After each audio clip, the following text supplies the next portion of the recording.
একেবারেই সামান্য একটি ঘটনা থেকে চট্টগ্রাম বিশ্ববিদ্যালয় এবং স্থানীয়দের সাথে এত বড় একটি ঘটনা ঘটে গেল, যেটা একেবারেই কারো কাম্য ছিল না। একেবারেই সিম্পল একটি ঘটনা। এই সমস্ত ঘটনা প্রত্যেক দিন ঘটে থাকে। আমরা জানি যারা বিভিন্ন শহরে বসবাস করি, যারা আমরা ভাড়া থাকি, প্রত্যেকটি বাড়িতে এই নিয়মকানুন চালু রয়েছে যে রাত 12টার পরে কেউ গেট থেকে বের হবে না, অর্থাৎ বাড়ি থেকে বের হবে না বা বাড়ির ভিতরে প্রবেশ করবে না। যারা ভাড়াটিয়া আছেন তারা সবাই এই বিষয়টি জানেন। তারপরও অনেক সময় দুই একজনের লেট হয়ে যায়।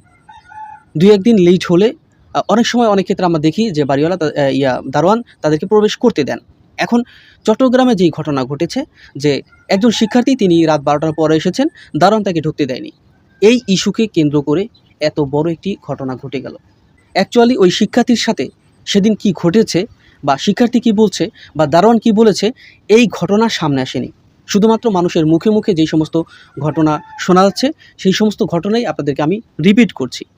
চট্টগ্রাম বিশ্ববিদ্যালয়ের একজন শিক্ষার্থী তিনি রাত 12টার পরে তিনি যেই বাসায় ভাড়া দেখেন সেই বাসায় প্রবেশ করতে চেয়েছিলেন, কিন্তু দারোয়ান স্ট্রিক্টলি তাকে না করে দিয়েছেন যে আপনি বাড়ির ভিতরে কোনোভাবেই প্রবেশ করতে পারবেন না, আপনি অন্য চেষ্টা করেন।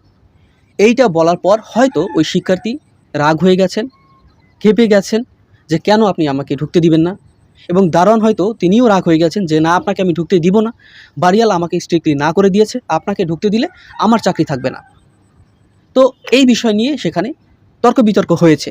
এক পর্যায়ে সেখানে শিক্ষার্থী দাবি করছেন যে তাকে হেনস্থ করা হয়েছে, এবং তিনি যেটা করেছেন যে তার যে সহপাঠী রয়েছে ভার্সিটির ভিতরে তাদেরকে কল দিয়েছেন, কল দিয়ে তাদেরকে এনেছেন, যেটা শুনছি যে দারোয়ানকে তুলে নেওয়ার জন্য। এবং এই ঘটনা থেকেই সেখানে যে এলাকাবাসী রয়েছে তারা ক্ষুব্ধ হয়ে তারা শিক্ষার্থীদের উপরে হামলা চালিয়েছে। এখন এইখানে এই সামান্য ঘটনা থেকে কি এত বড় ঘটনা ঘটা উচিত ছিল? আজকে কতগুলো ছাত্রছাত্রী আহত হয়েছেন, অনেকের অবস্থা আশঙ্কাজনক। আমরা দেখেছি যে স্থানীয়রা কিভাবে ছাত্রছাত্রীর উপরে আক্রমণ করেছে, বিভিন্ন ধারালো অস্ত্র নিয়ে তারা আক্রমণ করেছে, যেটা একেবারেই উচিত ছিল না। এখানে আসলে দোষটা কার? দোষটা বাড়িওয়ালার হতে পারে, আবার যে শিক্ষার্থী রয়েছে যিনি জোর করে প্রবেশ করতে চেয়েছিলেন, যিনি এই ক্ষমতা দেখাতে গিয়ে এত বড় ঘটনা ঘটিয়েছেন, তারও রয়েছে। কারণ আমরা জানি যে এই নিয়মটি প্রত্যেকটি বাড়িতে চালু রয়েছে।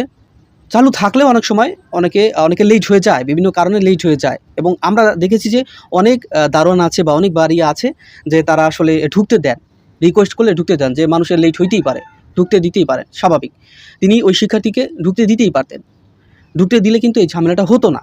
আবার ওই শিক্ষার্থী তিনি জানেন যে তাকে এই বাড়িতে স্ট্রিক্টলি এই নিয়মগুলো পালন করা হয়, 12টার পরে ঢুকতে দিবে না। তাহলে আপনি কেন গেলেন সেই বাড়িতে ঢুকতে? হ্যাঁ, আপনি কয়েকবার রিকোয়েস্ট করছেন, তিনি ঢুকতে দেয়নি। আপনার উচিত ছিল যে যেইভাবে আপনি ফোন করে আপনার সহপাঠীকে এখানে এনেছেন, ওইভাবেই ফোন করে আপনার কোনো বান্ধবী বা আপনাদের সহপাঠী যারা হোস্টেলে থাকে তাদেরকে ফোন দিয়ে যে আজকে রাতটুকু আমাকে থাকার জায়গা দিন, কিন্তু আপনি সেটি করেননি। এদিকে বাড়িওয়ালা বা দারোয়ান তারাও কিন্তু দায় এড়াতে পারবে না। তাদের উচিত ছিল যে এই শিক্ষার্থীকে প্রবেশ করতে দেয়া, যে এত রাতে একজন মানুষ কোথায় যাবে। কিন্তু দুই পক্ষের কোনো পক্ষই সেটি করেনি। দায় আবার দুই পক্ষকেই নিতে হবে।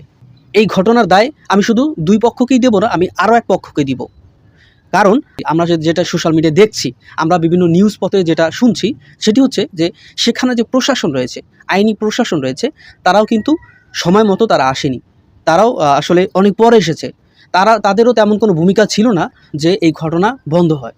মানে এক কথায় বলতে গেলে যে সেখানে যে আইন শৃঙ্খলা রক্ষাকারী বাহিনী রয়েছেন বা সেখানে যে পুলিশ রয়েছেন, তাদের তেমন কোনো পদক্ষেপ ছিল না এই ঘটনাকে নিষ্পত্তি করার। এবং এই ঘটনা এখনও নিষ্পত্তি হয়নি। এখনও হয়তো আবারও দফায় দফায় সেখানে সংঘর্ষ হতে পারে। তো যাই হোক, আসলে এই ধরনের অনাকাঙ্ক্ষিত ঘটনা আসলে ঘটা উচিত না। এত ছোট একটি ইস্যুকে এত বড় বানানোর কোনো দরকার ছিল না। আমি বিশ্বাস করি যে এই ঘটনাকে কেন্দ্র করে সামনের দিকে আর কোনো মারামারি বা হানাহানির ঘটনা ঘটবে না। আর এরকম সামান্য ঘটনা নিয়ে বাংলাদেশের কোথাও এই ধরনের ঘটনা আর কখনো ঘটবে না, এই বিশ্বাস আমি রাখি।